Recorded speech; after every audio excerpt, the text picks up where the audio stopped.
구약 성경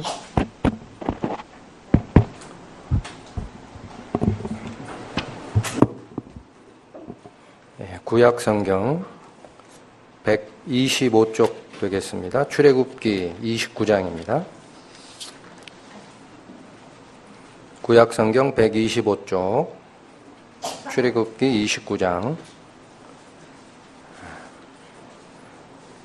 1절부터 제가 읽겠습니다. 29장 1절. 너는 그들에게 나를 섬길 제사장 직분을 위하여 그들로 거룩하게 할 일이 이러하니 곧 젊은 수소 하나와 흠없는 숫양 둘을 취하고 10절로 갑니다. 너는 수송아지를 회막 앞으로 끌어오고 아론과 그 아들들은 그 수송아지 머리에 안수할지며 너는 회막문 여호와 앞에서 그 송아지를 잡고 그 피를 네 손가락으로 단뿔에 바르고 그 피 전부를 단 밑에 쏟을지며 내장에 덮인 모든 기름과 간 위에 있는 꺼풀과 두 콩팥과 그 위에 기름을 취하여 단 위에 불사르고 그 수수의 고기와 가죽과 똥을 진 밖에 불사르라. 이는 속죄제니라. 너는 또 숫양 하나를 취하고 아론과 그 아들들은 그 숫양의 머리 위에 안수할지며 너는 그 숫양을 잡고 그 피를 취하여 단 위의 주위에 뿌리고 그 숫양의 각을 뜨고 그 장부와 다리는 씻어 각든 고기와 그 머리와 함께 두고 그 숫양의 전부를 단 위에 불사르라. 이는 여호와께 드리는 번제요 이는 향기로운 냄새니 여호와께 드리는 화제니라.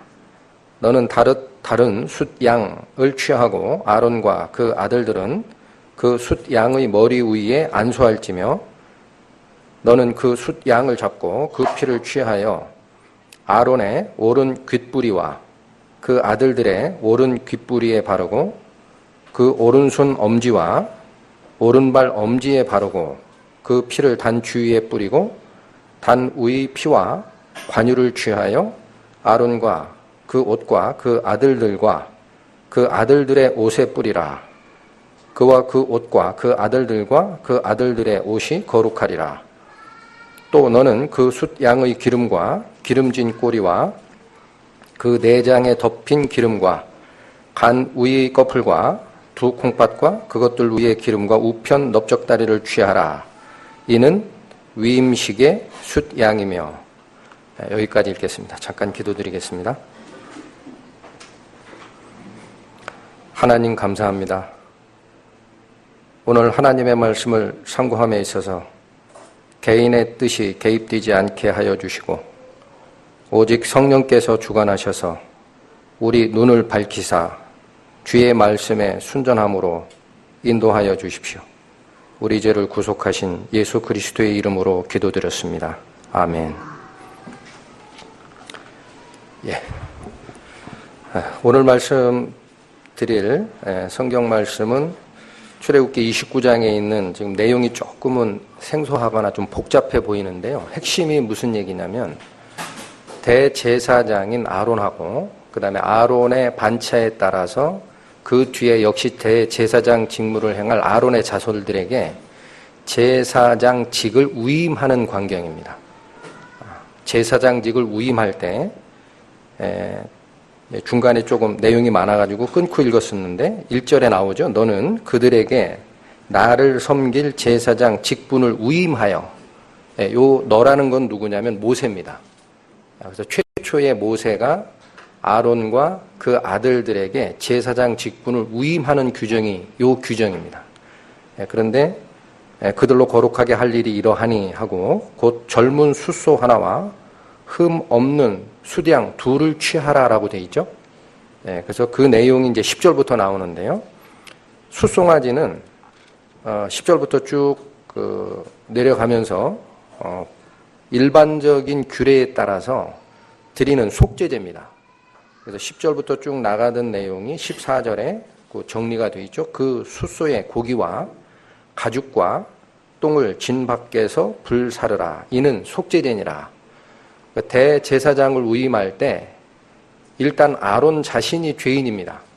그래서 반드시 자기가 죄가 없어야 다른 사람의 죄를 대신 속죄하는 집전을 할 수가 있어요.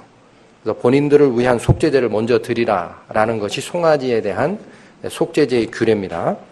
그 다음에 15절부터 나오는 거는 아까 1절에 숫소 하나와 흠없는 숫양 둘을 취하라라고 되어 있었죠. 그 중에 하나의 숫양에 대한 규례가 15절부터 18절까지 나오는 내용입니다. 15절에 보면 너는 또 숫양 하나를 취하고 아론과 그 아들들은 그 숫양의 머리 위에 안수할지며 너는 그 숫양을 잡고 그 피를 취하여 단 위의 주위에 뿌리고 그 숫양의 각을 뜨고 장부와 다리는 씻어 각 뜬 고기와 그 머리와 함께 두고 그 숫양의 전부를 단 위에 불사르라 하면서 뭐라고 말씀하시느냐? 이는 여호와께 드리는 번제요. 이는 향기로운 냄새니 여호와께 드리는 화제니라라는 말이 나옵니다. 제사규례가 우리가 잘 익숙치는 않은데요. 번제라는 제사규례는 뭐냐면 그 제물이 하나도 남질 않아요. 제단 위에 전부 다 태워야 됩니다. 그래서 번자가 그게 태울 번자입니다. 한자로 태울 번, 영어로는 burned라고 되어 있어요. 역시 똑같은 의미입니다. 그래서 그 제물은 개인이 먹을 수가 없어요. 왜? 전체가 다 불살라지니까. 그래서 구약의 번제의 규례의 의미는 통상적으로 뭐라고 성경학자들이 설명하느냐면 자기에 대한 100%의 헌신이다라고 표현을 합니다. 그래서 대제사장인 아론을 위임할 때 맨 처음에는 죄인이기 때문에 속죄하는 수송아지를 드려야 되고 두 번째는 하나님 앞에 헌신하겠다라는 뜻을 가진 번제의 숫양을 하나를 드린 거죠. 그게 18절까지인데 조금 특이한 내용이 숫양이 2개를 취하라라고 돼 있었거든요. 수송아지 하나에 숫양은 2개를 취하라. 그게 1절 내용이었어요. 수송아지와 첫 번째 숫양의 의미는 알았습니다. 하나는 속죄제로, 하나는 내가 앞으로 하나님 앞에 평생을 헌신하겠다라는 뜻의 번제로 드렸죠. 근데 두 번째 숫양에 대한 규례가 19절부터 22절까지 나오는데 다시 한번 읽어보겠습니다. 너는 다른 숫양을 취하고 아론과 그 아들들은 그 숫양의 머리 위에 안수할지며 너는 그 숫양을 잡고 그 피를 취하여 아론의 오른 귓뿌리와 그 아들들의 오른 귓뿌리에 바르고 그 오른손 엄지와 오른발 엄지에 바르고 그 피를 단 주위에 뿌리라라는 말이 나오죠. 근데 여기서 피를 뿌리는 위치를 잘 보시면 아론의 오른쪽 귓뿌리에 뿌리고 그 다음에 오른손에 엄지에 뿌리고 그 다음에 맨 오른발에 엄지발가락에 뿌려라라고 되어 있습니다. 이건 아주 특이한 규례죠. 근데 그 내용이 내려오다가 22절에 보면 이게 왜 드리는 거냐라고 하면서 22절 마지막에 보면은 이는 위임식의 숫양이다라고 표현을 합니다. 그러니까 대제사장을 세울 때 제사장 자신이 죄인이기 때문에 죄를 속죄하는 수송아지를 속죄제로 드리고 자기가 평생 하나님 앞에 헌신하겠다라는 뜻을 가진 번제를 드린 다음에 위임식 숫양이라는 특이한 절차를 거치게 되어 있습니다. 그때 다 어디다 피를 뿌리는 게 보이십니까? 오른쪽 귓뿌리와 오른손 엄지와 오른발 엄지에 뿌리라라는 말씀이 나오죠. 그래서 이게 왜 오른쪽에만 뿌릴까? 성경의 다른 쪽을 잠깐 한번 또 찾아보시겠어요? 왜 오른쪽일까? 전도서 10장 2절 구약성경 페이지로 956페이지입니다. 956페이지 찾아보시겠습니다.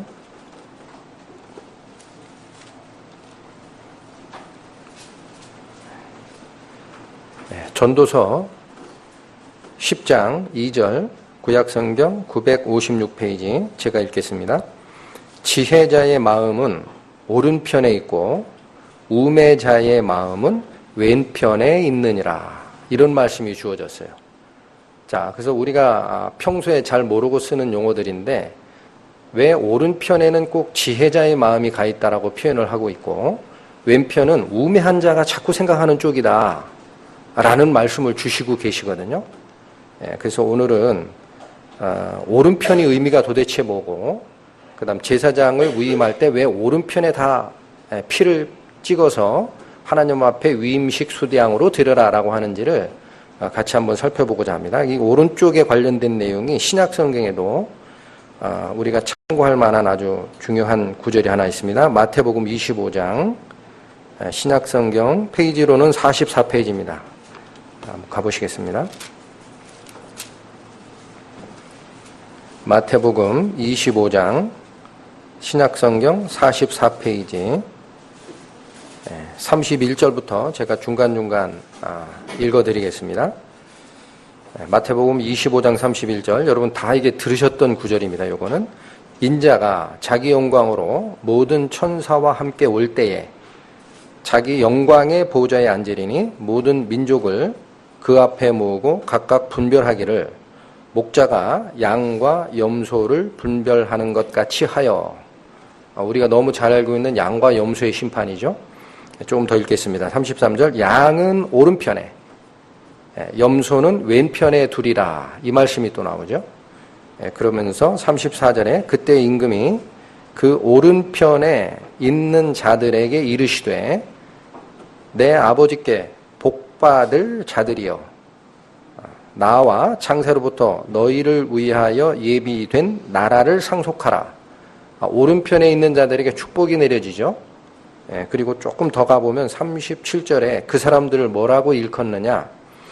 이에 의인들이 대답하되, 이런 말이 나와요. 그러니까 오른편에 있는 자들에게 축복을 내리시면서 여러분 잘 아는 것처럼 너희는 내가 굶주렸을 때 먹을 것을 주었고 내가 헐벗었을 때 입을 걸 주었느니라 했더니 오른편에 있는 자들이 뭐라고 그래요? 제가 언제 주님이 헐벗었을 때 옷을 드렸으며 굶주렸을 때 먹을 걸 드렸나이까? 라고 대답하니까 그리스도께서 뭐라고 합니까? 내 형제 중 가장 작은 자에게 한 것이 나에게 한 것이니라. 이런 답변을 하면서 이 37절이 나오는 거죠. 근데 여기 핵심이 이에 의인들에게 대답하여 가로되, 이런 표현이 나오죠. 오른편에 있는 자는 누구였다는 얘기입니까? 의인이었다는 얘기예요. 그런데 조금 더 가보면 41절에 또 왼편에 있는 자들에게 이르시되 저주를 받은 자들아. 자, 또 완전히 반대죠. 앞에는 34절에 보면 오른편에 있는 자들에게 이르시되 내 아버지께 복받을 자들이여, 이렇게 표현하는데 41절에 가보면은 왼편에 있는 자들에게는 뭐라고 얘기하느냐? 저주를 받은 자들아. 나를 떠나 마귀와 그 사자들을 위하여 예비된 영영한 불에 들어가라. 이런 표현이나, 이건 완전한 저주죠. 그러면서 똑같은 얘기를 해요. 예수 그리스도가 하시는 말씀은 너희는 내가 헐벗었을 때 입혀주지도 않았고 내가 굶주렸을 때 먹을 걸 주지도 않았다라고 얘기를 합니다. 그러니까 내용은 어때요? 오른편에 있는 축복받는 자들에게 했던 명령과 똑같죠. 왼편도 똑같은 걸 가지고 얘기를 하시는데 오른편에 있는 자들에게 그렇게 얘기하니까 오른편에 있는 자들은 변명이 있죠. 제가 언제 주께서 헐벗은 걸 보고 입히지 않았으며 주께서 배고픈 걸 보고 내가 봉양한 적이 없었습니까? 하니까 그리스도의 말씀은 똑같습니다. 내 형제 중 지극히 작은 자들에게 하지 않은 것이 곧 나에게 하지 않은 것이다. 이렇게 얘기하시면서 46절에 요 심판이 어떤 의미냐. 그냥 단순히 축복을 받고 단순히 형벌을 받는 수준이 아니고요. 46절에 명확하게 선언이 됩니다. 저희는 영벌에 의인들은 영생에 들어가리라 하시니라. 그래서 여기 염소와 양의 심판의 광경을 일부 학자들은 나중에 7년 대환란기에 이스라엘 민족을 돕는 민족과 그렇지 않은 민족이다라고 가르치는 분들도 있습니다. 근데 그런 의미도 충분히 있을 수 있습니다. 근데 그거는 우리가 아직 잘 모르겠고, 핵심이 뭐냐? 오른편에 있는 자와 왼편에 있는 자에게 최종적으로 달라지는 게 뭐냐? 한쪽은 영생이고 한쪽은 뭡니까? 영벌입니다. 자, 그러니까 참 희한하죠. 오른쪽이 왜 자꾸 거론이 되고 왼쪽은 자꾸 왜 저주를 받느냐? 전도서에 있는 말씀대로 지혜자의 마음은 오른편에 있고 우매한 자의 마음은 왼편에 있다라는 말을 자꾸 하시지 않습니까? 그래서 오늘은 오른편과 왼편에 대해서 좀 살펴보고자 슬라이드를 좀 준비했습니다. 슬라이드 잘 보시고요. 자, 우리가 오른쪽이라는 말이 아마 오늘 말씀이 나가면은 이게 왜 의와 우리의 의로움과 관계가 있는지를 명확하게 보실 수 있습니다. 자, 한국어로는 오른쪽, 왼쪽. 이거 쉽죠? 영어로 뭐라고 돼 있나요? 오른쪽 right, 왼쪽 left 이렇게 돼 있죠. 다 아는 건데 의미가 뭐냐 했더니 오른쪽, 이거 바른 손이라고도 하죠. 오른쪽, 오른손, 바른 손. 이거 의미가 명확하죠. 옳고 바른 거를 얘기하는구나. 근데 왼쪽은 뭐예요? 잘 모르겠죠. 왼쪽 생각해 본 적이 없어요. 왼편. 이건 좀 이따 보시고. right. 영어의 right도 더 이상 설명할 게 없어요. right라는 것이 오른쪽이다라는 뜻도 있지만 옳다, 바르다라는 형용사입니다. 영어에. 그 의미가 하나예요, 하나. 근데 역시 left는 잘 모르겠다 이거죠. 생각해 본 적이 없다. 그래서 한번 더 가보면 오른쪽의 의미부터 잠깐 들어가 봅니다. 한국어는 오른쪽, 바른 쪽이란 것까지는 우리가 의미의 혼선이 없어요. 우리 일상적으로 생활할 때 이거에 대해서 이의 제기하는 사람 없습니다. 그러니까 그렇다. 그럼 이게 무슨 뜻이냐? 의미는 이 얘기죠. 바르다, 옳다라는 얘기가 뭡니까? 어떤 기준에 비추어서 어긋남이 없다라는 거예요. 그러니까 오른쪽이란 말은 그런 뜻입니다. 어떤 기준에 비추어 어긋남이 없는 쪽이 오른쪽이다. 이건 뭐 더 이상 설명을 안 해도 다 이해하실 겁니다. 영어는 뭐냐? 이것도 똑같아요. 아까 right라고 돼 있는데 형용사로는 옳은이라는 뜻이고 명사로는 오른쪽이라는 뜻을 가지고 있습니다. 그러니까 얘도 의미 요소가 혼돈될 필요가 없어요. 똑같습니다. 어떤 기준에 비추어서 어긋남이 없는 쪽을 가리키는 것이 오른쪽 또는 right 혹은 right hand side라고도 하죠. 영어에. 오른손 쪽이다. 이건 의미 요소가 아주 분명하죠. 자, 왼손이 아까 생각을 안 해봤던 건데 왼손은 뭐냐? 한국어로 왼쪽이라는 말을 우리가 쓰고 있는데 왼쪽? 잘 모르겠다. 그래서 이걸 살짝 이렇게 바꿔봤어요. 외지다라는 단어가 있죠. 외지다. 외지다라는 단어가 어떤 의미를 갖습니까? 많이 모여있는 중심이 되는 쪽에서 떨어진 쪽을 외진 쪽이다라고 그래요. 맞죠? 그런데 지다라는 왼이라는 말과 외지다라는 말은 좀 다르지 않느냐라고 생각하시면 당연히 다릅니다. 근데 지다라는 그 조사라고 하죠. 한국어의 조사는 내가 뭐를 내 의지로 하는 것보다는 당하다, 그러하게 되다라는 수동형이나 피동형 조사라고 합니다.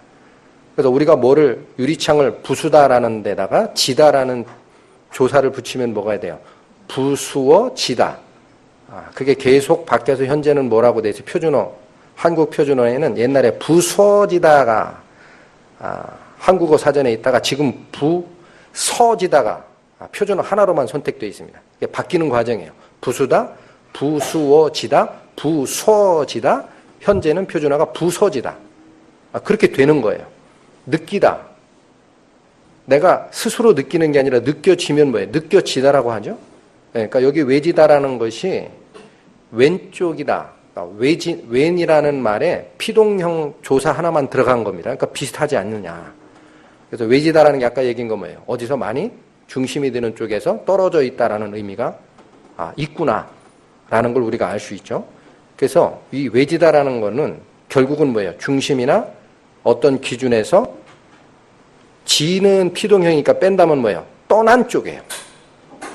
내 의지와 관계없이 그냥 떨어진 게 아니라 왼이라는 말은 내가 스스로 떨어진 쪽에 의미가 됩니다. 어디서 떠나거나 멀어진. 그래서 영어도 궁금하시면은 요거 집에 가서 찾아보세요. 외지다라는 한글로 쳐서 영어 단어를 치면은 요렇게 나옵니다. 요 뜻이 나와요. out of the way 혹은 remote라고 나옵니다. 의미 요소는 간단하죠. out of the way가 뭐예요? 길에서 어긋나다라는 뜻이에요. remote라는 건 뭐죠? 멀어졌다라는 거예요. 그래서 우리가 TV 같은 걸 시청을 하실 때 의자에서 거기 가서 이렇게 조정하기 곤란하면 리모트 컨트롤러로 하죠. 리모컨. 리모콘이라는 게 리모트 컨트롤러의 약자예요. 그때 리모트라는 건 떨어졌다는 얘기입니다. 그러니까 멀리 떨어져서 조종하는 기구를 리모콘이라고 하는 거죠. 영어적 의미가 이 두 가지가 나옵니다. 외지다라는 단어를 찾아보면. 그러니까 우리말이나 영어나 사실은 어때요? 의미 요소는 상통한다라는 얘기예요. 같다라는 뜻입니다. 자, 그러면 영어의 레프트는 뭐냐? 우리의 왜는 알겠는데, 영어의 레프트는 live 동사 아시죠? live. 우리가 살다라는 live 말고, live라는 동사는 내가 스스로 어디로 떠나다라는 거예요. 내가 오늘 무슨, 공항으로 떠나겠다면, I will leave for the airport. 이런 식으로 자동사입니다. 떠나다라는 leave 동사의 과거형과 과거 분사형이 left입니다. 그럼 의미 요소가 슬쩍 이제 들어오죠. 떠나진 쪽이다라는 의미가 아니냐 이거예요. 이게. 그래서 결국 얘도 뭐예요? 어떤 중심이나 출발점이나 기준에서 떠난 쪽이다라는 뜻입니다. 한국어나 영어나 간에 의미 요소가 이제 같다라는 것을 확인하셨죠? 근데 이거는 이제 그렇다 치고 한자는 무슨 뜻이냐? 한자는 오른쪽을 오른 우를 쓰고요. 왼쪽은 왼좌를 쓰는 거 당연히 알고 있죠. 아주 쉽죠. 이건 무슨 뜻이냐? 이게 분명한 뜻글자인데 여러분 믿는 우리들은 여러 번 들었습니다. 한자의 생성이 중국에서 출발한 게 아니에요. 중국에서 출발하기 이전에 아르메니아 지역 쪽에서 나와 있던 갑골 문자나 금속 활자의 쇠기형 문자에서 출발했다라는 게 정석입니다. 나중에 중국에서 정리를 한 거지. 그 한자는 의미가 분명히 있죠. 우리가 배선자 아시죠? 방주, 배주자 옆에 8팔 밑에 입구. 그래서 방주에 8식구가 탄 것이 배다. 이런 의미 요소가 아주 있다는 걸 알고 계십니다. 그래서 한 번 더 살펴봤습니다. 한자의 오른쪽과 왼쪽은 무슨 뜻인가? 요거는 제가 썼어요. 이런 글씨체 없습니다. 제가 쓴 겁니다.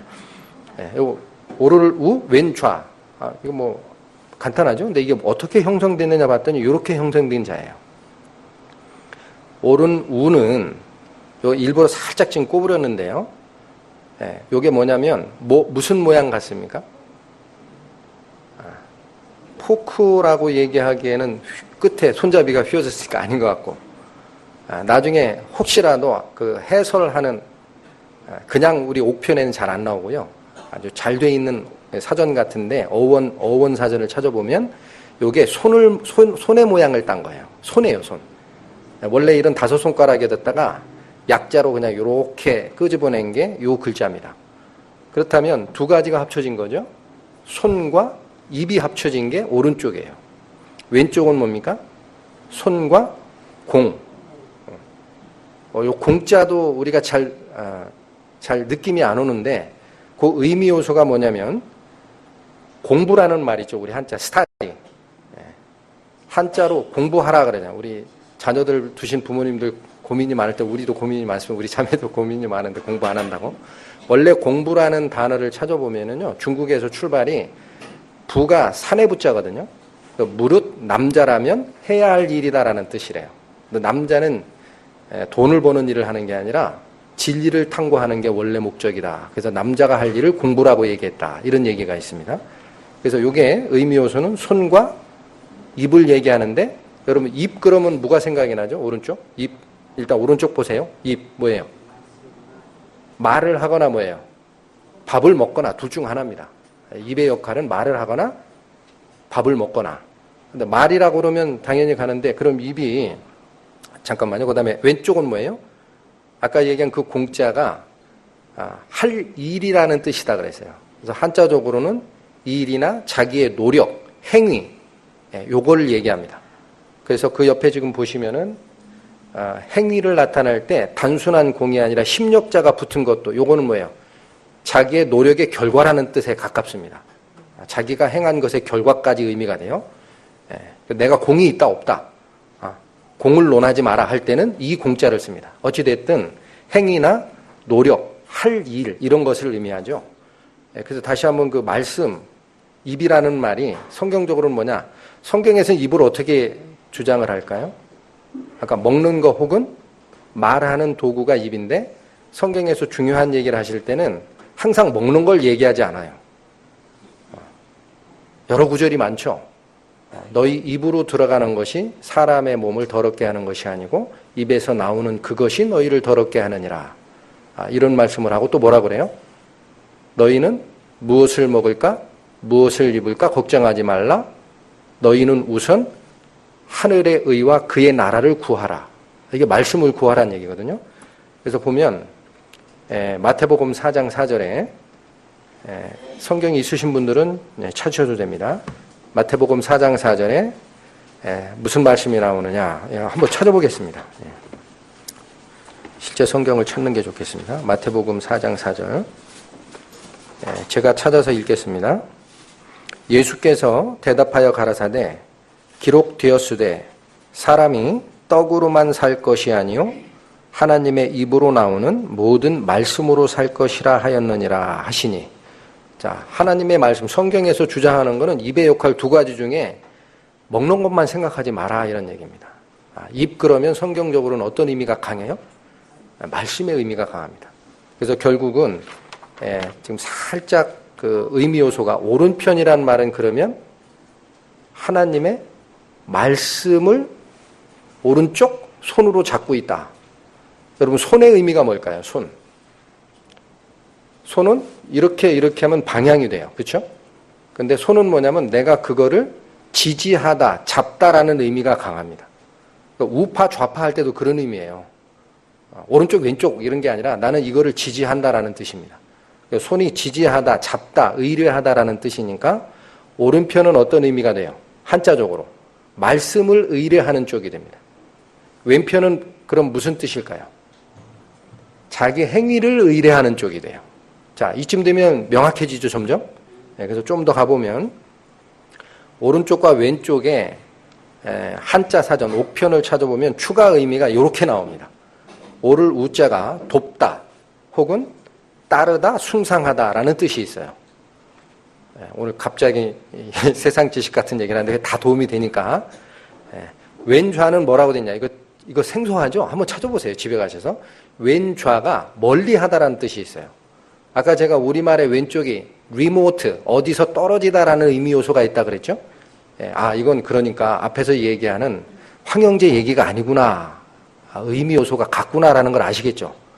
한자도 왼편이 왼좌가 뭐야? 어디서 멀리하다라는 뜻이 있습니다. 그래서 예를 들면 지금 여기 잘 보이시나 모르겠는데 이게 한자의 어떤 격언입니다. 그래서 거기 보면 우현 좌척이라는 한자가 있거든요. 그래서 이 의미가 뭐냐면은 우현, 현자를 가까이 하고 등용하고 좌, 아까 뭐라고 했어요? 멀리하다라는 뜻이라고 그랬죠? 좌척, 척은 친족, 친척을 얘기합니다. 그래서 척족, 척족들은 멀리하라. 이런 말이 왕에게 주어지는 가르침 중에 하나였답니다. 우현 좌척이라고 얘기하면은 어진 사람을 등용하지 네 친인척이라고 등용하지 마라. 그 사람들은 잘못하면 너를 이용할 사람이니까 멀리하라라는 뜻이었대요. 이게 왼좌가 멀리하다라는 뜻이 명확하죠.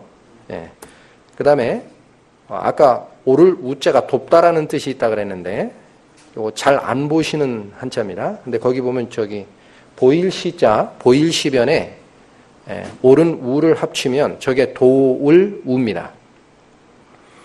근데 이제 한자를 찾아보면 도울우라고 이게 인터넷에나 이런 거 쳐보면은 저 부수가요. 보일시가 아니고 사람인이 들어간 때도 있어요. 사람인 변에 도울우도, 오른쪽을 나타내는 우도 의미 요소는 돕다, 도울우로 되어 있습니다. 그러니까 두 가지예요.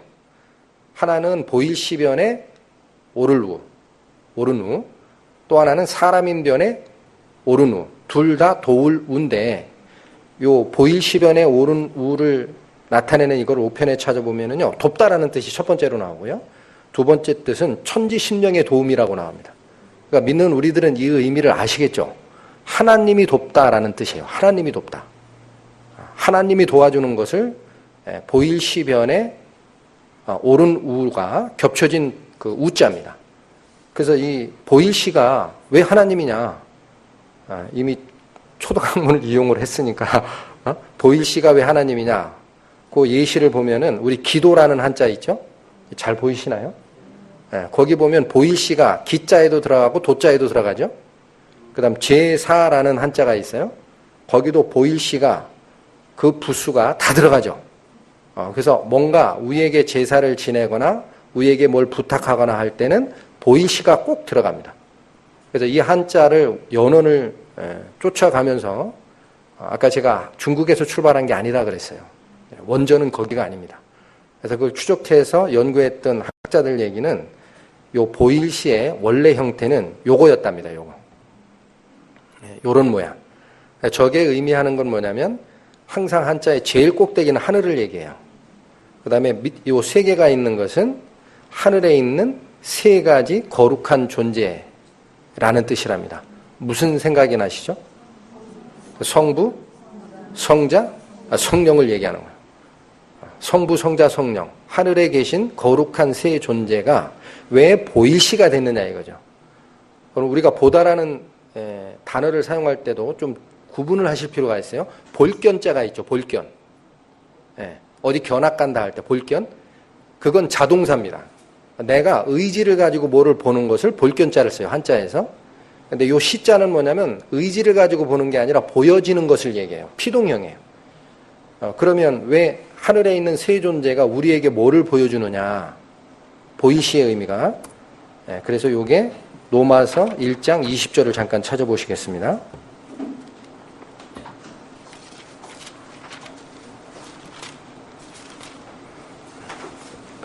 자, 로마서 1장 20절 신약성경 240페이지쯤 됩니다. 신약성경 로마서 1장 20절 페이지 수로 240페이지. 자, 찾으셨으면 제가 읽겠습니다. 창세로부터 그의 보이지 아니하는 것들 곧 그의 영원하신 능력과 신성이 그 만드신 만물에 분명히 보여 알게 되나니 그러므로 저희가 핑계치 못할지니라. 이 말씀이 있죠.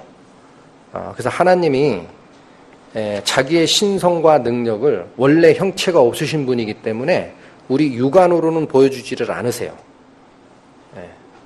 그런데 뭘 통해서 보여주십니까? 그의 만드신 만물 속에 하나님의 능력이 배어서 보인다라는 거예요. 본다예요? 보인다예요? 보여지는 겁니다. 그래서 한자적으로 아까 지금 저 말씀드린 보일시의 원래 초기 형태는 하늘에서 존재하는 세 가지 성스러운 존재인데 그분들이 우리에게 세상의 창조 과정에서 뭔가를 보여주시는 분들이다라는 의미 요소가 확실하답니다. 제 얘기가 아니라 한자를 연구했던 학자들 얘기예요. 그래서 결국은 그 얘기 이제 너무 곁길로 가는 것 같으니까 오른쪽과 왼쪽의 의미가 한자적으로도 이러하다면 영어도 그렇고 우리말도 그렇고 한자적으로는 더 정확해졌죠. 영어나 우리말에서는 오른쪽을 그냥 뭐라 그랬어요? 옳고 바른 쪽이다라고 그랬어요. 왼쪽은 그냥 뭐라 그랬어요? 어디에서 떠난 쪽이다라고만 알고 있어요. 근데 한자의 의미 요소는 더 정확해집니다. 오른쪽은 뭐냐? 말씀을 의지하는 거고 하나님을 의지하는 거고 왼쪽은 뭐냐면 나의 공력을 의지하는 쪽이다라는 거죠.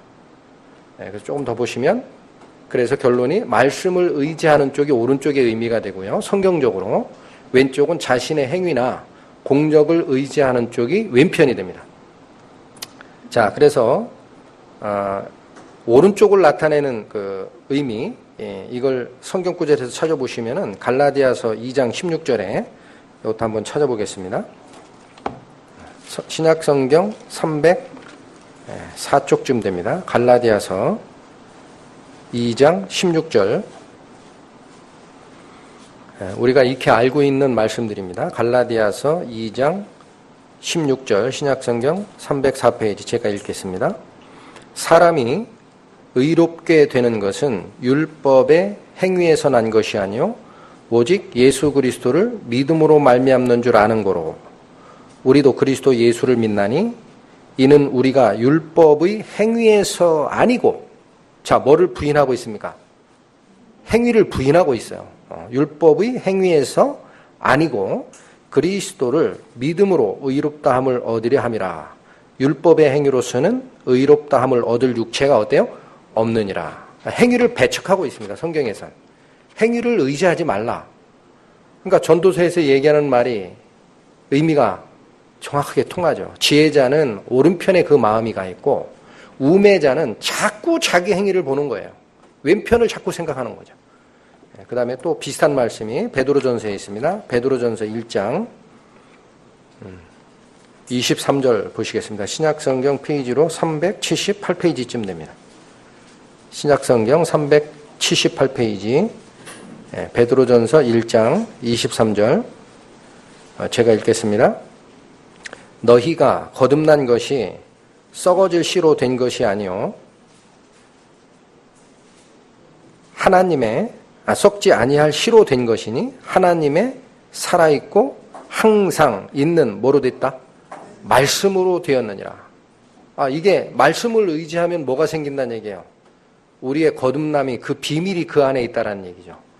그래서 한 성경 좀 찾아보면 갈라디아서 5장 4절에는 왼편에 대한 얘기가 언급이 되어 있습니다.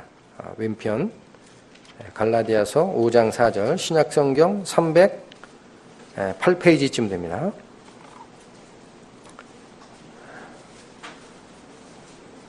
신약성경 308쪽 갈라디아서 5장 4절 제가 읽겠습니다.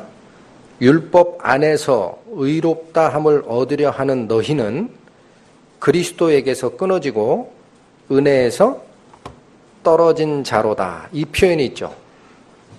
자, 다른 거 빼고요. 떨어지다, 끊어지다. 무슨 쪽이 생각이 나시나요, 이제?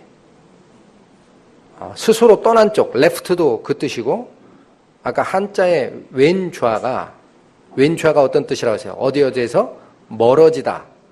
그리고 한자로는 사실은 그르다라는 뜻도 있어요. 그르다. 잘못됐다라는 얘기예요.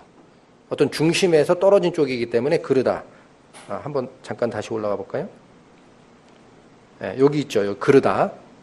제가 밑줄은 멀어지다, 멀리하다에 초점을 뒀는데 의미 요소이기 때문에 어디서 멀어지면은 사실은 잘못된 건 아니에요. 이걸 잘 기억하셔야 됩니다. 어디서 멀어지면 잘못된 게 아니라 그 출발 지점에 영향을 못 받는 거예요. 은혜를 받을 수 없는 거예요. 그러니까 결국은 은혜에서 멀어지면 뭐가 돼요? 지금 방금 보셨던 이거. 요거. 자, 갈라디아서 5장 4절에 있었던 성경 말씀대로 율법 안에서 의롭다함을 얻으려 하는 자는 죄인이다라는 얘기를 직접 안 하시죠. 그렇죠? 결론적으로 말씀드리면 내가 천국 가는 방법이 두 가지가 있습니다. 이상하다고 생각하실 거예요. 두 가지가 있어요. 하나는 뭐냐? 내 스스로 의로우면 천국 갈 수 있어요. 그래서 네 스스로 의로우냐를 판단할 때는 네 행위가 그릇됨이 없어야 된다. 이 법이 들어가는 거예요. 근데 나는 그거 못합니다. 나는 원래가 더러운 자고 그렇기 때문에 내 행위는 죄의 행위만 나옵니다. 라고 고백하고 어느 쪽으로 가요? 하나님의 말씀, 은혜 쪽으로 가는 자에게는 뭐가 있어요? 은혜로 칭의를 입어서 하나님이 나를 의롭다 칭해 줌에 따라 나는 감사하게 하나님 나라에 들어갈 수가 있죠. 두 가지 방법이 있는 거예요. 그런데 왼편, 즉 율법의 행위에 따라 의롭다함을 얻으려 하는 자는 일단 죄인이다라는 얘기를 안 하세요. 핵심이 뭐예요? 그리스도에게도 어떻게 돼요? 끊어지는 거예요. 결국 어떻게 되는 거냐? 은혜에서 어때요? 떨어졌다라고 돼 있잖아요. 이게 왼편의 의미입니다. 그래서 하나님의 은혜를 정확하게 내 걸로 받아들이지 않고 거부하는 자는요, 천국에 들어갈 때 법 앞에 서게 돼 있어요. 우리 법정도 똑같습니다. 법정도 얘가 죄인이냐 아니냐를 가를 때 법을 가지고 덤비는 사람이 있어요. 그게 뭐예요? 검사예요. 근데 아닙니다. 얘는 그러하나 이러이러한 이유가 있었기 때문에 죄를 받지 않아야 된다라고 변호하는 쪽이 있죠. 변호사. 그럼 그리스도는 우리에게 뭐로 작용합니까? 성경에 보면 우리를 위해 변호하는 자다라고 돼. advocate라고 돼 있어요. advocate. 그게 변호사예요. 그러니까 은혜 쪽으로 가면은 우리 자체가 더럽지만 무엇이 내게 되는 거예요? 하나님의 은혜가 내게 돼서 나는 거룩하게 되는 건데 왼쪽으로 가면은 은혜에서 떨어졌기 때문에 얘는 은혜의 영향을 받을 수가 없어요. 그러니까 뭐를 가지고 알아서 가야 돼요? 법 앞에 자기가 깨끗하면 되는 거죠. 근데 깨끗한 사람이 있습니까? 한 사람도 없다라고 성경이 이미 선언했죠.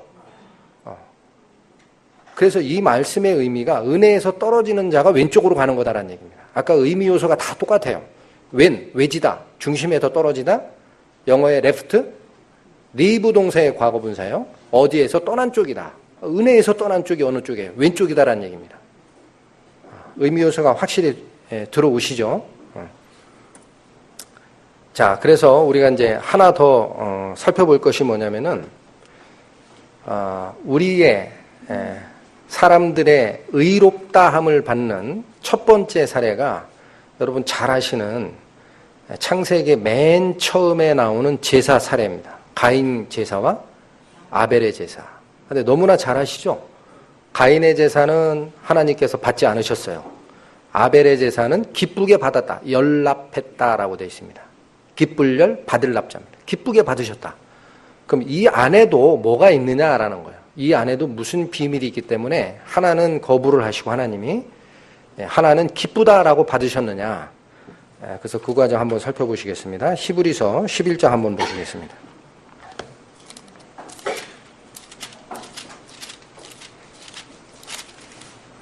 히브리서 11장 신약성경으로 365쪽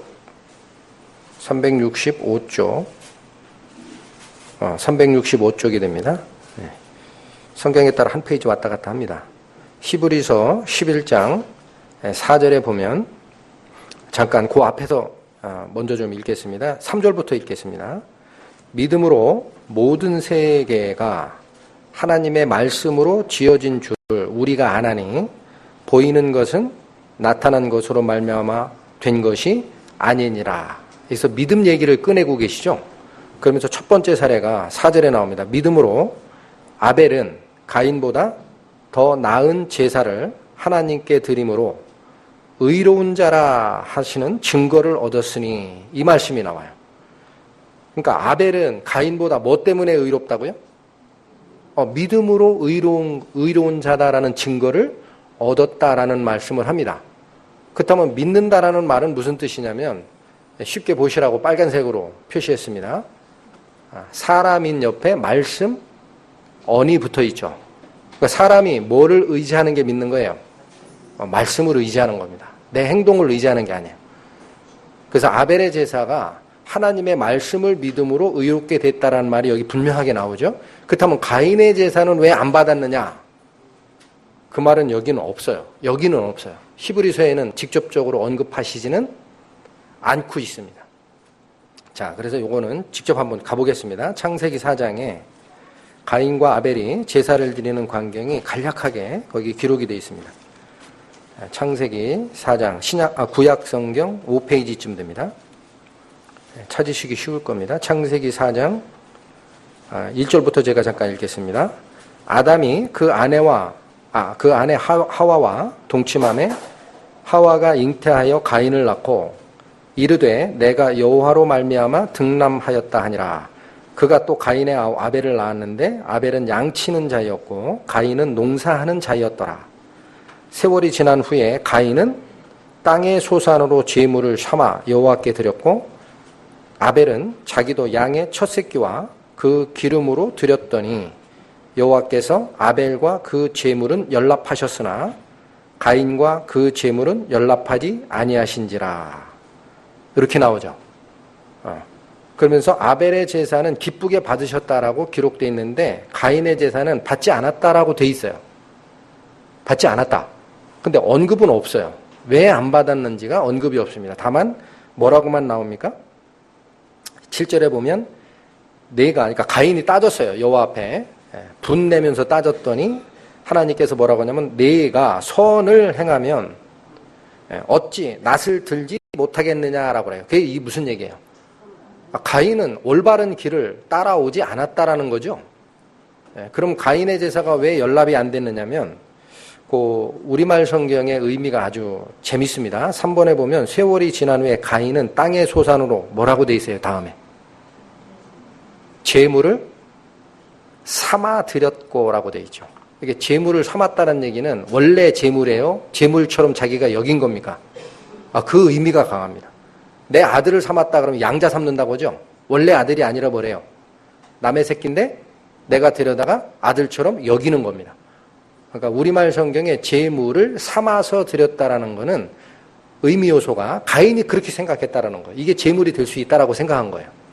그런데 밑에 아벨은 그렇지 않아요. 아벨은 뭐라고 돼 있어요? 아벨은 자기도 양의 첫 새끼와 그 기름으로 드렸더니 라고 돼 있죠. 여호와께서 아벨과 그 재물은 연락하셨으나 재물을 삼아 드렸다라는 말이 없죠. 그러니까 의미 요소가 좀 다르죠. 그렇다면 가인이 뭐를 실수했느냐 이거예요. 가인이 하나님 앞에 선하지 못한 제사를 드렸다라는 구절이 나오고 먼저 읽었던 히브리서에는 아벨의 제사는 믿음으로 드렸다라는 얘기를 했어요. 가인의 제사는 선하지 않다라고만 얘기돼 있지 왜 그런지가 살짝 가려져 있습니다. 성경 안에. 왜 그러냐? 본인이 제사를 삼아서 드렸는데 왜 그러냐? 그래서 그 바로 위에입니다. 창세기 3장에 창세기 3장 후반절은 뭐를 나타내는 거냐면은 아담과 하와가 뱀의 꾀임에 빠져가지고 선악과를 먹은 뒤에 하나님이 그 잘못한 사람들에 대해서 각각 정죄를 하는 과정이 나옵니다. 근데 정죄를 하는 과정에 맨 마지막에 아담에 대한 정죄가 나와요. 그게 3장 마지막 절입니다. 3장 24절에 보시면 이같이 죄송합니다. 제가 잠깐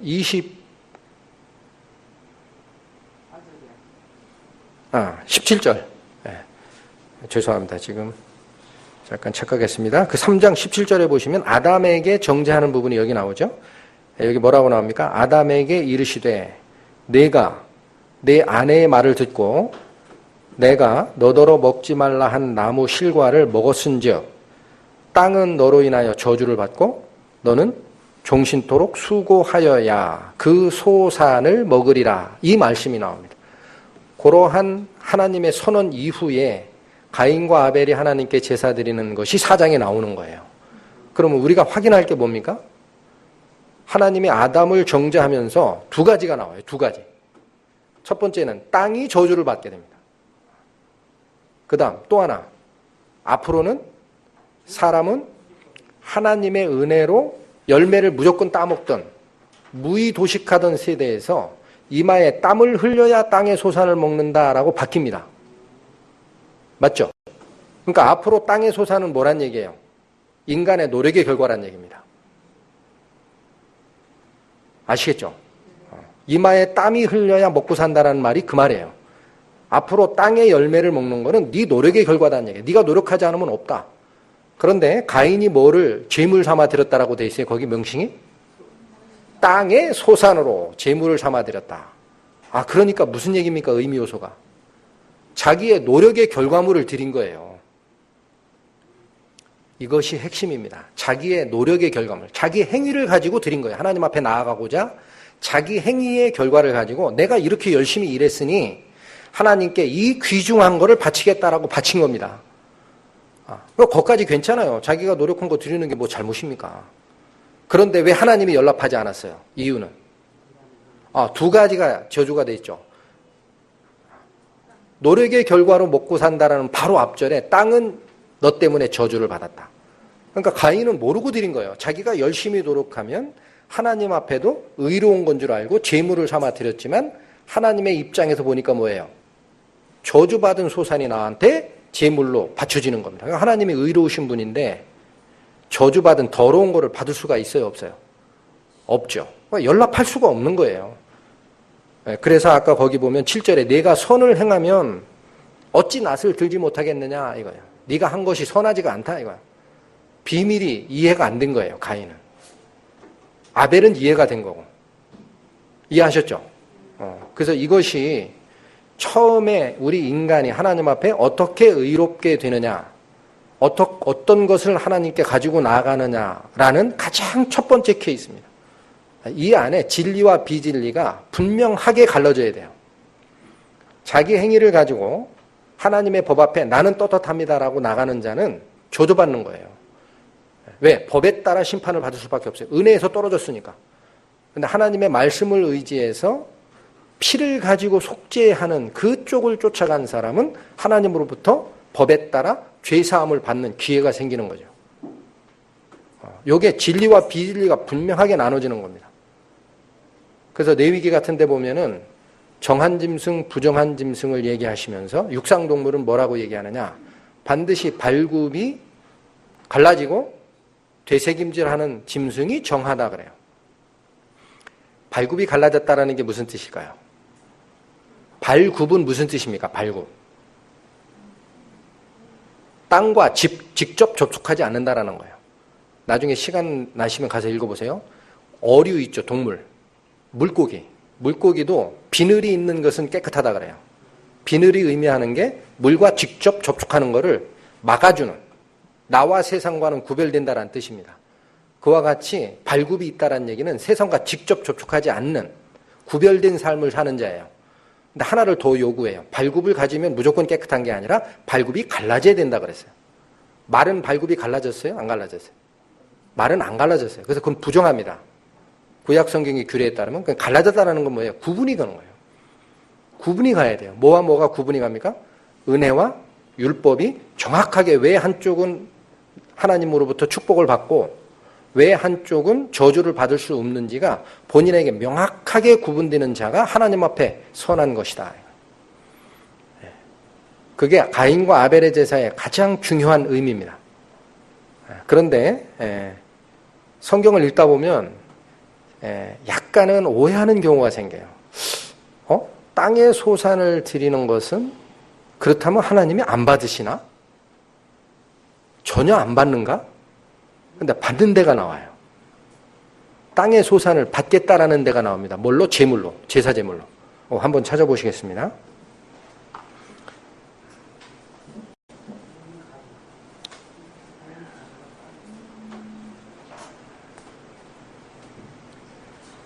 잠깐만요.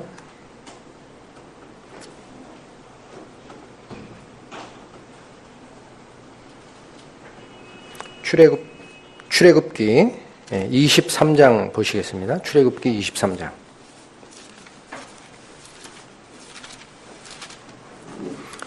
구약 성경 118페이지쯤 됩니다. 출애굽기 23장 19절 한번 보겠습니다. 너의 토지에서 처음 익은 열매의 첫 것을 가져다가 너희 하나님 여호와의 전에 드릴지니라. 이 말씀이 나오죠. 이거 땅의 소산 아닙니까?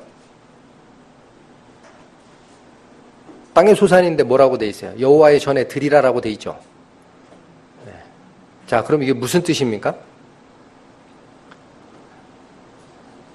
땅의 소산은 잘못됐다라는 걸 알고 있는데, 더럽혀진 것의 소산이라는 걸 알고 있는데 왜 이 말씀을 주셨을까요? 여기 첫 소산이라고, 첫 열매라고 돼 있죠. 근데 성경을 읽다 보시면은요, 하나님께서 이스라엘 민족을 애굽에서 끌어내시면서 구원을 의미합니다. 6월절 어린 양의 피가 우리 집 인방과 설주에 발라져서 하나님이 나의 죄를 보시지 않고 넘어가요. 6월이라는 말이 넘어갈 유, 넘어갈 월입니다. 영어로는 pass over예요. 그냥 넘어가겠다. 네 죄는 내가 안 보고 넘어가겠다. 그래서 구원을 받은 것이 그 6월절의 의미입니다. 그리고 나서 출애굽을 한 뒤에 하나님이 선언하는 게 있어요. 뭘 선언하느냐? 이후부터 사람의 첫 새끼와 각종 모든 동물의 첫 새끼는 내 것이라 이렇게 선언을 합니다. 그러시면서 모두 바쳐라 그랬어요. 땅의 소산도 첫 열매는 나한테 바쳐라. 요 규례가 나옵니다. 그렇다면 그 하나님이 그러니까 사람의 첫 새끼는 하나님께 바치려면 어떻게 되냐면 제물로 바치려면 그 자기 자신이 죽어야 돼요. 그러니까 성경 규례에 보면은 대속하라라고 되어 있어요. 사람의 장자는 소나 염소로 대속하라. 대신 죽여라. 사람을 죽이는 게 아니고, 그러니까 의미 요소는 장자를 바치란 뜻은 내가 얻은 첫 열매, 나의 소중한 소유물이 하나님 것이다라는 헌신의 의미입니다. 첫 이삭을 바치라는 것도 똑같은 얘기예요. 그래서 그게 나중에 보면 11조의 의미까지도 갑니다. 내가 가진 모든 것은 하나님이 나에게 주셨으니 내가 하나님께 헌신하겠다라는 의미로 바치는 것이 첫 새끼와 첫 이삭에 의한 제물이에요. 그러니까 이것은 뭐냐? 핵심을 잘 기억하셔야 돼요. 유월절 이후 출애굽을 한 이스라엘 민족에게 나중에 집에 가서 시간 내서 한번 읽어보십시오. 모든 첫 새끼가 내 것이라라고 선언하는 성경 구절은 거기서 나옵니다. 그 이전에는 없어요. 그 이전엔 안 나와요. 출애굽 이후에 하나님이 선언하시는 말씀이에요. 그럼 다시 의미를 되새기면 어때요? 우리가 구원받고 나서 우리의 헌신을 하나님께 드릴 수 있는 자격이 주어지는 거예요. 구원받지도 않은 죄인은 하나님께 제물을 드릴 수 있어요? 없어요? 없습니다. 여러 차례 설교가 나갔습니다. 오정석 형제님 설교에서도 얘기하셨고, 구원받지 않은 자는 하나님께 예배드릴 자격이 없다 그래요. 바로 그거예요. 어린 양의 피해에서 죄를 간과한다 그랬어요. 이게 안 본다. 하나님이 패스 오버, 너의 죄를 보지 않고 넘어가겠다 해서 구원, 너는 의롭다 라고 칭한 이후에 우리의 삶을 하나님께 드리는 것이 첫 이삭도 되고 뭐도 돼요? 첫 새끼를 드리는 희생도 되는 겁니다. 그러니까 그 의미를 정확하게 아셔야 돼요. 그러니까 처음에 가인의 제사는 첫 이삭을 드렸으면 받으셨어요? 안 받으셨어요? 안 받은 거예요. 왜 안 받았어요? 죄인에서 벗어난 적이 없거든. 피 흘림이 없은즉 사함이 없느니라. 항상 피 흘림의 제사가 있고 내가 의롭다 인정함을 받은 뒤에 하나님께 예물을 드리는 자격이 생기는데, 가인의 제사는 땅의 소산이 내 노력의 결과이고 나는 제물 삼아 드렸지만 하나님 입장에서 보니까 저주받았던 더러운 것이다라는 게 본질이에요. 그러니까 이 죄 씻음을 받기 전에는 첫 이삭을 드릴 수도 없고 첫 새끼를 드릴 수도 없는 거예요. 그래서 이와 같은 그 명백한 내용이 레위기 23장을 보시면은 정확하게 드러납니다. 한번 찾아보시겠습니다. 레위기 23장.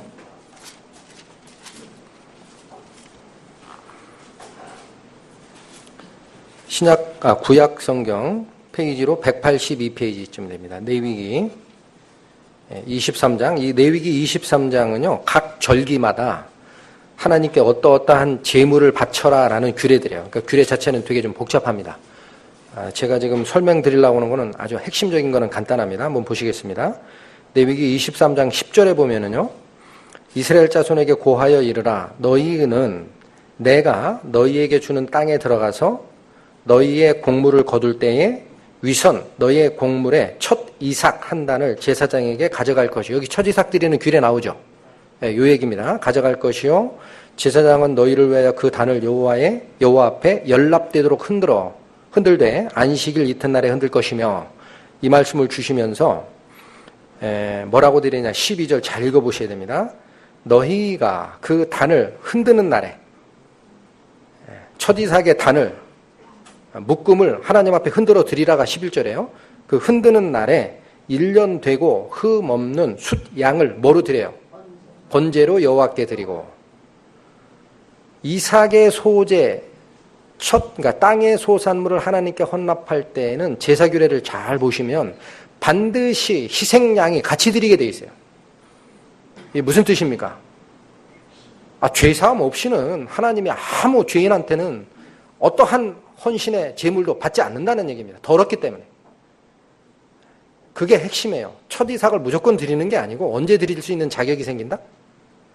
죄사함을 받은 이후에라야 첫 새끼도 드리고 첫 이삭도 드리는 자격이 주어지는 겁니다. 그러니까 우리가 의롭게 되는 이 과정을 잘못하면은 오해할 수 있어요. 첫 이삭을 드렸으면 받으시지 않았겠느냐? 그렇지 않다. 그렇지 않습니다. 누가 첫 이삭을 드리는 자격이 부여된다고요? 의인이어야 돼요, 내가. 그러니까 반드시 피 흘림에 의한 사함을 받은 이후에라야 내가 가진 것을 가지고 하나님께 헌신도 할 수 있고 예물도 드릴 수 있습니다. 이게 규례라라는 얘기예요. 이것이 규례라. 그러니까 아벨과 가인의 제사가 왜 하나가 연납이 되고 왜 하나는 하나님 앞에 연납이 되지 않았느냐, 그 의미 요소가 오늘 제가 설명드리는 오른쪽 왼쪽의 의미와 그대로 통합니다. 성경적 의미가. 어디 하나 삐뚤어진 게 없어요. 자, 그래서 다시 아까 읽으셨던 본문으로 다시 한번 돌아가겠습니다. 출애굽기 29장. 출애굽기 29장. 다른 거는 이제 복잡하니까 생략을 하시고 그 위임식의 숫 양을 드리는 과정, 위임식의 숫 양을 드리는 과정이 20절에 나옵니다. 자, 다시 읽겠습니다. 너는 숫 양을 잡고 그 피를 취하여 아론의 어디에 먼저 뿌려요? 오른쪽 귓뿌리와 그 아들들의 오른쪽 귓뿌리, 그 다음에 그 오른손 엄지와 오른발 엄지에 뿌리고 바르고 그 피를 단추에 뿌려라. 제사장을 위임할 때 오른편에만, 여러분 피 뿌린다는 것은 뭐 더 이상 설명 안 드려도 아시겠죠? 죄사함의 역할이 피 뿌리는 거예요. 앞으로 그 일을 평생 할 사람들이 누구예요? 제사장들이에요. 대제사장. 근데 그 어느 쪽에 뿌려요? 오른편에만 뿌립니다. 오른편에. 왜? 거기에 말씀이 존재하고 거기에 은혜가 존재하지 왼편으로 오는 자에게는 행위를 의지하는 자인데 어떻게 죄사함이 존재합니까? 오른편에 뿌리는 거예요. 귓뿌리에 먼저 바르는 이유는 뭘까요? 여러분이 믿음의 분량대로 그냥 받으시면 됩니다. 말씀을 오른쪽 귀로 먼저 듣는 거예요. 오른손에 뿌리는 건 뭡니까? 들은 말씀을 내가 의지하고 잡는 겁니다. 오른발에 뿌리는 건 뭘까요? 구원받은 이후에도 내가 살아가는 앞으로의 인생 항로를 오른편에 두고 살아라라는 얘기예요. 오른편을 따라 걸어라. 왼편으로 걷지 마라. 그래서 의미 요소가 어때요? 오른쪽 귓뿌리, 오른손, 엄지손가락, 오른발, 엄지손가락에 제사장에게 피를 뿌려라 라고 되어 있어요. 제사장에게만 이 규례가 나갔습니까? 아닙니다. 또 하나가 있어요. 자, 그래서 이거 마저 찾아보겠습니다. 레위기 14장 한번 보시겠습니다. 레위기 14장.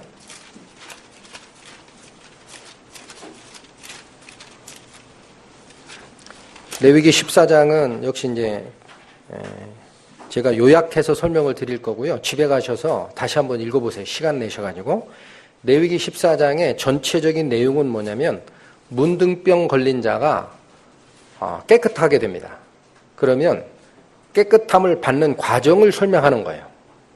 근데 문둥병 들렸다가 깨끗하게 되는 것은 신약적 의미가 뭐예요? 죄에서 구원받는 겁니다. 예수님이 어떻게 돼 있어요? 10명의 문둥병 환자에게 제사장한테 가서 네 몸을 보이라 그랬더니 10명 전체가 깨끗함을 입었죠. 그런데 한 사람만 예수께 돌아왔어요. 예수님이 뭐라고 했어요? 10명이 다 깨끗하게 되지 않았느냐? 어찌하여 너만 돌아왔느냐? 라고 하면서 네 믿음이 너를 구원하였느니라. 이런 말이 나옵니다. 신약적 의미는 문둥병에서 해방되는 것도 죄사함이에요. 그래서 문둥병에서 정결하게 되는 과정이 나오고 8절에 보면은 정결함을 받는 자는 그 옷을 빨고 모든 털을 밀고 물로 몸을 씻을 것이라. 그리하면 정하리니 그 위에 진에 들어올 것이니. 이건 뭐냐면 이스라엘 민족이 거하는 그 집단이 있어요. 천막촌 그 밖에 거해야 됩니다. 문둥병자는 옮길 수 있으니까. 근데 깨끗하게 되면은 이러한 정결케 하는 예를 행하고 진 안으로 들어오게 돼 있어요. 깨끗함을 받으면 다시 들어오는 거죠. 진 안으로 들어올 것이나 자기 장막 밖에서 7일을 거하라. 아직은 7일 동안 기다려봐라 이거예요. 왜냐하면 진짜 문둥병이 없어졌는지 확인해야 되니까. 그 규례를 주시면서 10절에 보면 제8일에 그러니까 7일 머물렀죠. 그래도 증상이 깨끗해요. 그럼 8일째는 이제 들어오는데 어떤 결례, 깨끗게 하는 예를 향하고 들어오게 되어 있습니다. 그게 10절인데 제8일에 그는 흠없는 어린 수양 둘과 1년 된 흠없는 어린 암양 하나와 또 고운 가루 에바 10분의 3의 기름을 섞은 소재물과 기름 한 록을 취할 것이요. 여기 좀 내용이 복잡하니까 나중에 읽어보세요. 정결케 하는 제사장은 정결함을 받을 자와 그 물건들을 회막문 여호와 앞에 두고 어린 수양 하나를 취하여 기름 한 록과 아울러 뭐라고 되어 있습니까? 속건죄로 드리고. 이게 구약에서 얘기하는 의미 요소예요. 의미. 자, 이 제사는 속죄제입니까? 속건제입니까? 속건제를 얘기하는 겁니다. 속건제는 우리한테 의미하는 바가 상당히 커요. 구원받은 우리에게는. 우리는 속죄함은 이미 입었죠. 근데 앞으로 신앙생활을 하면서 뭐가 생겨요? 잘못이 생깁니다. 잘못. 그럼 그걸 깨끗게 하는 것이 속건제거든요. 건이라는 것은 허물건자예요. 하나님 앞에 허물이 있는 거예요. 죄사함은 받았지만 예수 그리스도께서 얘기하신 대로 하면은 너희가 서로 발을 씻겨라. 그러니까 베드로가 뭐래요? 나는 몸 전체를 씻어주세요. 그랬더니 예수님이 한 번 깨끗게 함을 받은 자는 발밖에 씻을 게 없다 그랬죠.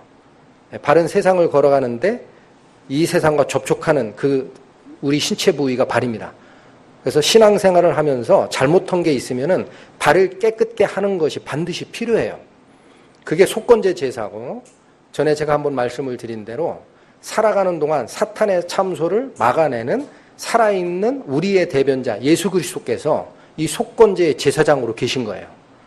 그러니까 의미 요소가 되게 중요합니다. 그 속건제를 드리는 거다라고 얘기를 하면서 14장에 보면은 제사장은 그 속건제 희생의 피를 취하여 정결함을 받을 자 누굽니까?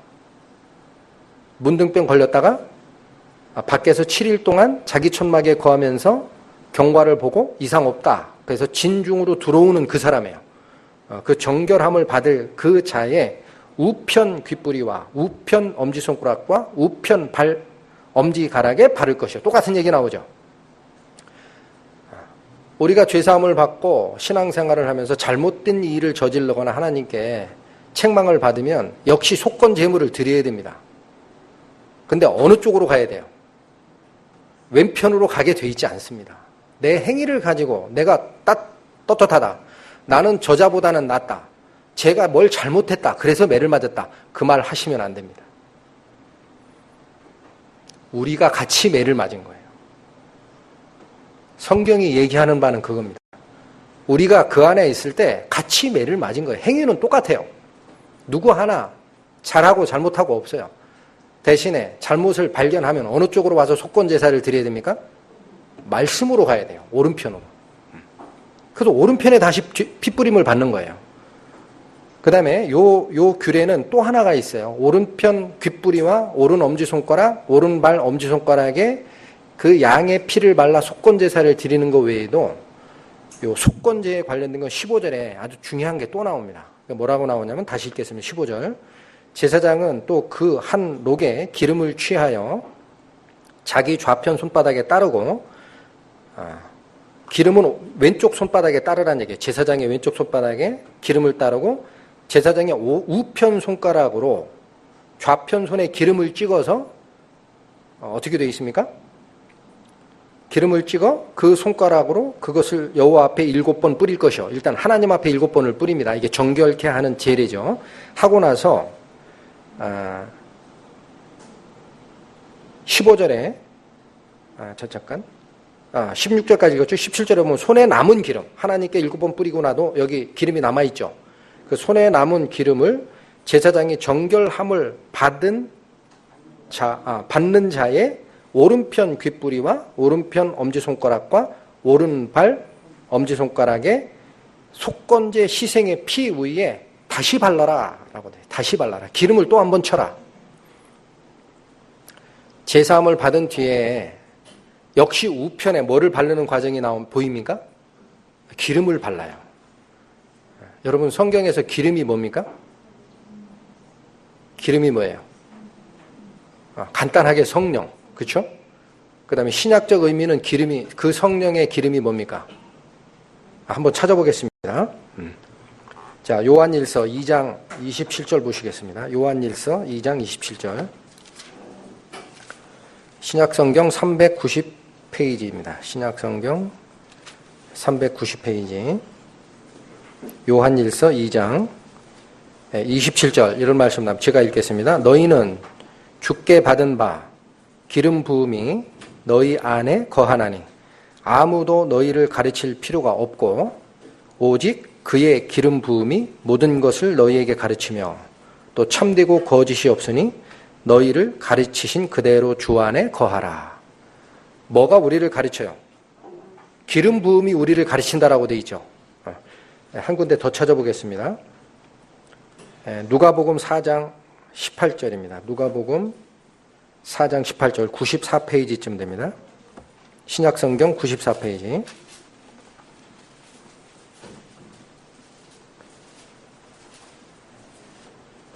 누가복음 4장 18절 제가 읽겠습니다. 주의 성령이 내게 임하셨으니 이는 가난한 자에게 복음을 전하게 하시려고 내게 기름을 부으시고라고 되어 있죠.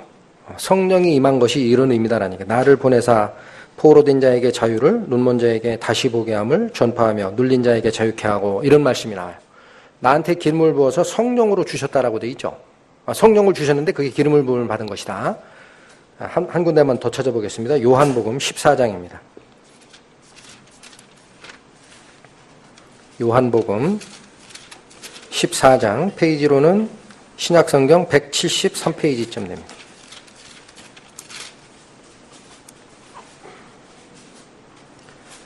요한복음 14장 26절입니다. 보혜사, 이게 우리말로 보혜사라고 되어 있는데, 보혜사라는 것은 해는 은혜예요. 은혜. 보는 베푸다라는 뜻입니다. 은혜를 베푸는 자, 성령을 얘기합니다. 자, 보혜사 곧 아버지께서 내 이름으로 보내실 성령, 성령 나오죠? 성령 그가 너희에게 모든 것을 가르치시고 내가 너희에게 말한 모든 것을 생각나게 하시리라, 이런 말씀이 있어요. 자, 그럼 아까 그 속건제를 드릴 때 문둥병 걸렸다가 깨끗게 나으면 자기 장막에 7일 동안 따로 거하면서 경과를 보고 그래도 증상이 안 나타나면 진중으로 들어오는 데에 그때 속건 제물을 드리게 돼 있는데, 오른쪽에다 다 똑같이 피를 바르죠. 근데 하나 더 바른 게 있어요. 뭐를 발랐어요? 기름을 또한 똑같이 발라라. 기름은 무슨 말입니까? 성령. 다시 얘기하면 뭐예요? 말씀을 깨우치는 거예요. 지금 그렇게 돼 있어요. 그렇죠? 지금 이 구절 다시 보세요. 보혜사 곧 아버지께서 내 이름으로 보내실 성령 그가 너희에게 무슨 작업을 해요? 모든 것을 가르치시고 내가 너희에게 말한 모든 것을 생각나게 하리라 라고 돼 있죠. 아까 요한일서 2장에도 뭐라고 나옵니까? 기름 부음이 너희 안에 거하나니 아무도 너희를 가르칠 필요 없다 그랬어요. 뭐가 가르친다? 그 기름 부음이 너희를 가르치며 라고 돼 있어요. 그래서 구약에 오른편에 다시 기름을 바르는 거는요, 내가 잘못해서 신앙생활을 하다가 죄를 지면은 하나님 앞에 살아있는 염소인 아사셀 염소의 역할을 하시는 그리스도께 자백을 하고 죄 사함을 받는 거, 그 끝나는 게 아니에요. 말씀으로 돌아가서 내가 뭐를 잘못했는지 깨우쳐야 됩니다. 그게 기름을 다시 바르는 의미예요. 제사장은 깨끗해 하는 규례만 가지고 있으니까 제사장이 오른쪽에 기름을 바르는 게 아니에요. 아까 그 위임식 수디양 그 부분을 가보면은요, 그때 대제사장은요, 몸 전체에다가 관유를 발라요. 제가 시간이 없어 안 일렀습니다. 관유라는 것은 부을 관자입니다. 그래서 그건 성경에 일반적인 기름이라고 나오는 거는 감람유입니다. 올리브 오일이에요. 올리브 오일. 그런데 대제사장에게 직무를 위임할 때 붓는 관유가 있어요. 영어 성경은 anointing oil이라고 합니다. 위임식에 쓰이는 대제사장을 위임할 때 쓰는 관유는 만드는 법이 따로 있어요. 성경이 뭐라고까지 얘기하느냐? 누구도 이거를 임의대로 만들면 저주받는다고 그래요. 하나님 앞에 거룩한 겁니다. 그 관유로 제사장에게 옷에 칠하고 다 합니다. 나중에 읽어보세요. 제사장은 남의 죄를 깨끗게 하는 역할을 하니까 온몸에 관유를 발라요. 그런데 여기 속건제를 드릴 때는 일반적인 성령의 기름 부음을 받는데 어느 쪽에 칠해라? 오른편에 칠해라. 속죄함을 받은 이후에도 의미 요소입니다. 여러분이 가지고 있는 신앙의 분량대로 소화를 하셔야 돼요. 내가 잘못한 거를 속죄한 이후에도 뭐가 있구나. 하나님의 말씀에 성령에 나아가서 내가 뭐를 잘못했는지를 깨닫는 말씀에 의한 깨우침이 있구나라는 사실입니다. 속건제 제사는 기름을 더 치르게 바르게 돼 있다는 거예요. 이게 우리에게 주는 의미 요소가 제가 보기에는 너무나 중요하다라고 생각이 됩니다. 왜? 우리가 이미 넘어졌으니까. 한번 경험이 있었죠. 넘어졌다가 다시 돌아온 자들 아닙니까? 그러면 말씀 안에 내가 스스로 나아가서 우리가 불의한 것이 무엇이었는지, 어떻게 하면은 하나님 말씀을 통해 새로운 하나님의 선이 나한테 발견되는지 알아야 됩니다.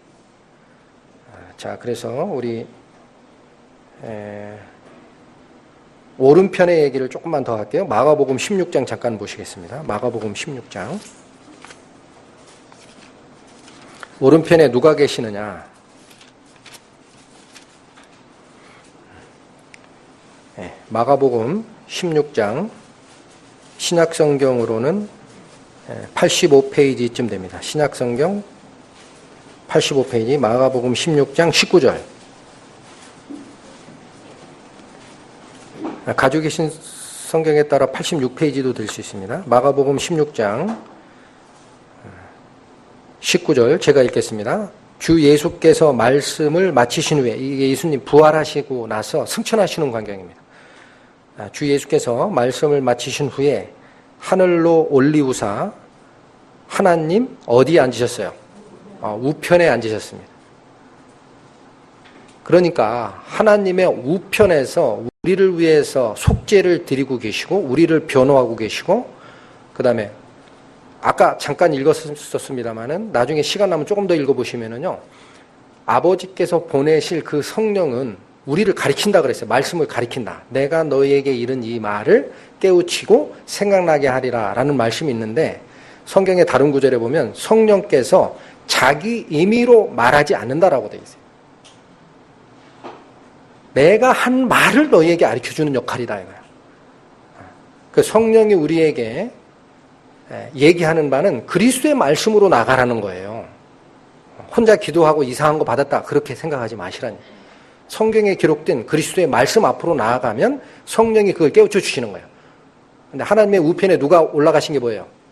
예수 그리스도께서 올라가셨어요. 그분이 우리에게 은혜를 주시는 분이거든요. 예. 자, 또 한 군데 로마서 8장 한번 보겠습니다.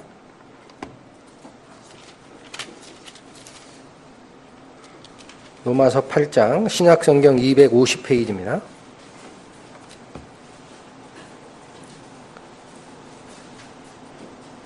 신약성경 250페이지 로마서 8장 33절부터 34절 두 절만 제가 읽겠습니다. 누가 능히 하나님의 택하신 자들을 송사하리요. 지난번 제가 말씀드릴 때 요한계시록에 밤낮 형제를 참소하던 자가 붙잡혔으니라는 말씀 알려드렸죠. 송사하는 자는 누굽니까? 사탄입니다. 근데 그 말입니다. 누가 능히 하나님의 택하신 자를 송사하리요. 의롭다 하신 이는 하나님이시니 누가 정죄하리요. 죽으실 뿐 아니라 다시 살아나신 이는 그리스도 예수시니 그는 뭐라고 돼 있어요? 하나님 우편에 계신 자요. 우리를 위하여 간구하시는 자신이라. 왜 하나님 우편, 그리스도께 나가야 되는지가 너무나 명확하게 주어져 있어요. 우리의 변호인이시고 우리의 대속자인 대제사장이시고 스스로 자기가 희생제물이 된 어린 양이 되셨습니다. 오른편에 갈 때 항상 은혜가 있는 거지, 신앙생활을 하다가 넘어지는 잘못을 범할 때에도 행위를 가지고 저 사람 옳고 나는 저 사람이 틀렸고 나는 옳다 이런 말 하면 안 됩니다.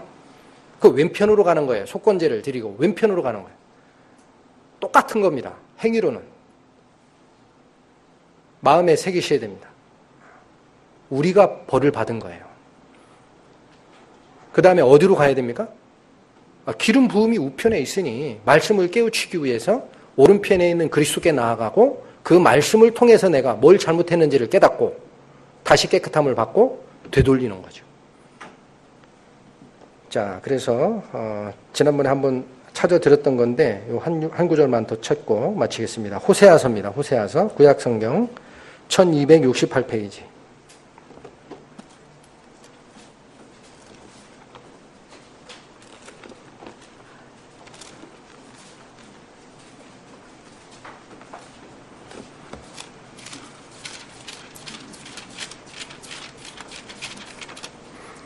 호세아 14장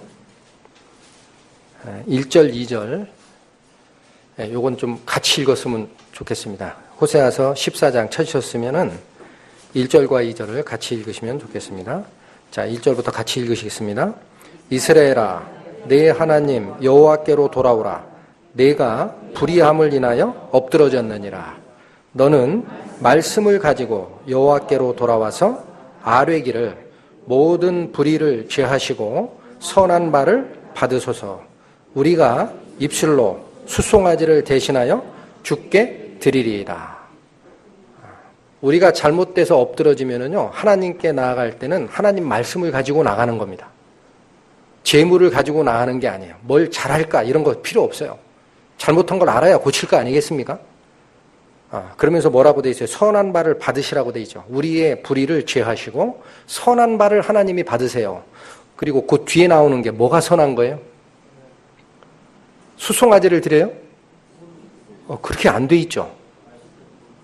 분명히 우리의 불의를 제하시고 선한 바를 받으소서라고 하면서 뭐라고 나옵니까? 우리가 입술로 수송아지를 대신해서 주께 드리겠습니다.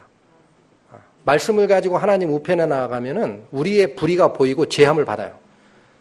그 순간 우리는 뭐를 깨닫게 됩니까? 하나님의 의로우심과 하나님의 영화로우심을 눈에 보게 되어 있습니다. 그럼 우리가 입술로 그 영화를 찬양하는 거예요. 그게 신약에서 얘기하는 대로 너희의 찬미의 제사를 하나님께 드리라. 그 찬미의 제사로 우리의 불의가 제해지는 겁니다. 그래서 오늘 같이 상고했던 말씀 중에 왜 굳이 오른편이 옳다라고 얘기하느냐. 그 다음에 우리 요 슬라이드에 제목 자체가 뭐였냐면 오른쪽과 의라고 했죠. 그래서 요 마감으로 지금 다시 슬라이드 오른쪽은 말씀을 의지하는 쪽임을 우리가 알았고요. 그래서 영어로는 right, 옳다라는 뜻이고 여기서 파생된 단어가 righteousness라는 영어 단어입니다. righteousness 뭐예요? 의예요, 의. 오른편으로 가면 하나님의 의, 하나님의 말씀에 의한 은혜가 나를 부속할 수 있기 때문에 나는 의로워지는 겁니다. 영어의 단어의 의미는 오른편이 곧 의입니다. 그러니까 전도서에서 뭐라고 얘기하신 거예요? 지혜자의 마음은 오른편에 있고 우매자의 마음은 왼편에 있느니라. 자꾸 우매한 자가 행위를 따라가고 내가 너보다 낫다라고 얘기를 하는 거예요. 하나님께 나아갈 때는 말씀을 가지고 우편으로 가면 하나님이 우리를 깨끗게 해주신다라는 거예요. 왼쪽은 뭡니까? 행위를 의지함이고 요 첫 번째 잘못된 발자국은 은혜에서 떠나는 거야. 레프트예요.